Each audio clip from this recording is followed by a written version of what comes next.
ಇವತ್ತು ಮಧ್ಯಾಹ್ನ ದರ್ಶನ್ ಬಹುತೇಕ ಹಾಸ್ಪಿಟಲಿಂದ ಡಿಸ್ಚಾರ್ಜ್ ಆಗ್ತಕ್ಕಂಥ ನಿರೀಕ್ಷೆ ಮತ್ತು ಸಾಧ್ಯತೆಗಳಿವೆ. ಕೆಂಗೇರಿಯ BGS ಆಸ್ಪತ್ರೆಯಲ್ಲಿ ಸದ್ಯಕ್ಕೆ ಈಗ ಟ್ರೀಟ್ಮೆಂಟ್ನಲ್ಲಿದ್ದಾರೆ ದರ್ಶನ್. ಅಲ್ಲಿಂದ ಅವರು ಡಿಸ್ಚಾರ್ಜ್ ಆಗಬೇಕು 1.5 ತಿಂಗಳ ಬಳಿಕ. ಈಗಾಗಲೇ ದರ್ಶನ್ ಭೇಟಿಯಾಗಿದ್ದಾರೆ ಅವರ ಆಪ್ತರು ಅಂತಕ್ಕಂಥ ಮಾಹಿತಿ ಕೂಡ ಬರ್ತಾ ಇದೆ, ಕುಟುಂಬಸ್ಥರು ಮತ್ತು ಆಪ್ತರು. ಸೊ ಹಾಗಾಗಿ ಇವತ್ತು ಅವ್ರನ್ನ ಅಲ್ಲಿಂದ ಕರ್ಕೊಂಡು ಹೋಗಬೇಕು. ಕ್ರೌಡ್ ಜಾಸ್ತಿ ಆಗುತ್ತೆ. ಐ ಥಿಂಕ್ ಪೊಲೀಸ್ ಪ್ರೊಟೆಕ್ಷನ್ ಕೂಡ ಭದ್ರತೆ ಜಾಸ್ತಿ ಆಗಬೇಕಾಗತ್ತೆ. ಈ ಬಗ್ಗೆ ಕೂಡ ಮತ್ತಷ್ಟು ಮಾಹಿತಿ ನನ್ನ ಕೊಲೀಗ್ ಮಾರುತಿ ಅವರಿಂದ ಪಡ್ಕೊಳ್ಳೋಣ. ಮಾರುತಿ, ಈಗ ಅಂದರೆ ಕೆಲವು ಈ ಥರ ಡಿಸ್ಚಾರ್ಜ್ ಆಗುವಂತಹ ಸಂದರ್ಭದಲ್ಲಿ ಕುಟುಂಬಸ್ಥರು ಅಥವಾ ಸ್ನೇಹಿತರು, ಆಪ್ತರು ಎಲ್ಲರೂ ಕೂಡ ಹಾಸ್ಪಿಟಲಿಂದ ಮನೆಗೆ ಅಲ್ಲಿ ಓಡಾಡ್ತಕ್ಕಂಥ ಪ್ರಕ್ರಿಯೆಗಳು ಇರ್ತವೆ. ಸೊ ಆ ಥರದ ಡೆವಲಪ್ಮೆಂಟ್ಸ್ ಏನಾಗಿದೆ ಈಗ ಅಂತ? ಖಂಡಿತ ಅರವಿಂದ್, ಆಸ್ಪತ್ರೆಯ ಬಳಿ ಅವರ ಕುಟುಂಬಸ್ಥರು ಅಂದರೆ ಅಕ್ಕನ ಮಗ ಕೂಡ ಬಂದಿರುವಂಥದ್ದು ದೃಶ್ಯಗಳಲ್ಲಿ ನೋಡ್ಬೋದು.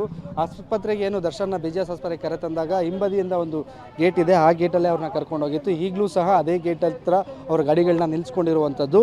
ಜೊತೆಗೆ ಇವತ್ತು ಬೆಳಗ್ಗೆನೇ ಮನೆಯಿಂದ ತಿಂಡಿ ಕೂಡ ತಂದುಕೊಡಲಾಯಿತು. ಜೊತೆಗೆ ಮಧ್ಯಾಹ್ನದ ವೇಳೆಗೆ ಒಂದು 12 ಗಂಟೆ ಸಂದರ್ಭಕ್ಕೆ ಒಂದು ಬಟ್ಟೆಯನ್ನು ಸಹ ದರ್ಶನ್ ಅವರಿಗೆ ಕಾರಿಂದ ತಂದು ಅವ್ರ ಬಟ್ಟೆಯನ್ನು ನೀಡಲಾಗಿದೆ. ಅಂದರೆ ಇಲ್ಲಿ ಡಿಸ್ಚಾರ್ಜ್ ಆಗುವ ಸಾಧ್ಯತೆ ಇವತ್ತೇ ಇದೆ ಅನ್ನುವಂತಹ ಲಕ್ಷಣಗಳು ಆಸ್ಪತ್ರೆಯಿಂದ ಯಾವುದೇ ರೀತಿ ಅಧಿಕೃತ ಮಾಹಿತಿಗಳು ಸಿಗ್ತಿಲ್ಲ. ಆದರೆ ಬೇಲ್ ಅರ್ಜಿ ಏನಿತ್ತು, ರೆಗ್ಯುಲರ್ ಬೇಲ್ ಸಿಕ್ಕಿರೋದು, ಶುಕ್ರವಾರ ಬೇಲ್ ಗ್ರ್ಯಾಂಟ್ ಆಗುತ್ತೆ. ಬೇಲ್ ಅರ್ಜಿ ಕಾಪಿ ಸೆಷನ್ ಕೋರ್ಟ್ಗೆ, ಅಂದರೆ ಹೈಕೋರ್ಟಿಂದ ಸೆಷನ್ ಕೋರ್ಟ್ಗೆ ಹೋಗಿ ಅಲ್ಲಿಂದ ಬಳ್ಳಾರಿಗೆ ತಲುಪಿ ಕುಟುಂಬಸ್ಥರಿಗೆ ಕೈ ಸೇರಿದ ನಂತರ ಅವರು ಆಸ್ಪತ್ರೆಯಿಂದ ಡಿಸ್ಚಾರ್ಜ್ ಆಗಬಹುದು ಅನ್ನುವಂತಹ ಮಾತುಗಳು ಆಪ್ತ ವಲಯದಲ್ಲೂ ಕೂಡ ಕೇಳಿಬರ್ತಿರುವಂಥದ್ದು. ಆಸ್ಪತ್ರೆ ಮೂಲಗಳು ಅದನ್ನೇ ಹೇಳ್ತಿದೆ. ಸದ್ಯ ಅವರಿಗೆ ಚಿಕಿತ್ಸೆ ಮುಂದುವರಿತಿದ್ದಾರೆ. ಏನು ಫಿಸಿಯೋಥೆರಪಿ ಮತ್ತು ಕನ್ಸರ್ವೇಟಿವ್ ಟ್ರೀಟ್ಮೆಂಟ್ ಇದೆ, ಅದೇ ಟ್ರೀಟ್ಮೆಂಟ್ನ ಮುಂದುವರಿಸ್ತಿದ್ದಾರೆ.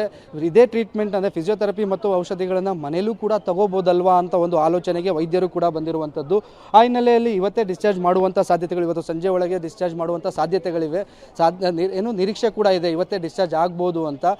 ಇಲ್ಲ ಇವತ್ತು ಬೇಲ್ ಅರ್ಜಿ ಅಥವಾ ಇನ್ನೂ ಒಂದು 2 ದಿವಸ ಆಸ್ಪತ್ರೆಯಲ್ಲಿ ಇದ್ದು ಆನಂತರ ಡಿಸ್ಚಾರ್ಜ್ ಆಗ್ಬೋದಾ ಅನ್ನೋದು ಸಹ ಈಗ ವೈದ್ಯರು ಸಮಾಲೋಚನೆ ನಡೆಸ್ತಿರುವಂಥದ್ದು. Arvind. Right Maruti, thank you ತಮ್ಮೆಲ್ಲ ಮಾಹಿತಿಗೆ. ನೋಡೋಣ ಮಧ್ಯಾಹ್ನದಷ್ಟದು ಗೊತ್ತಾಗುತ್ತೆ. ಡಿಸ್ಚಾರ್ಜ್ ಆದರೂ ಕೂಡ ಹಿಂದ್ಗಡೆ ಗೇಟಿಂದ ಅವ್ರನ್ನ ಕರ್ಕೊಂಡು ಹೋಗ್ತಕ್ಕಂಥ ಲೆಕ್ಕಾಚಾರ.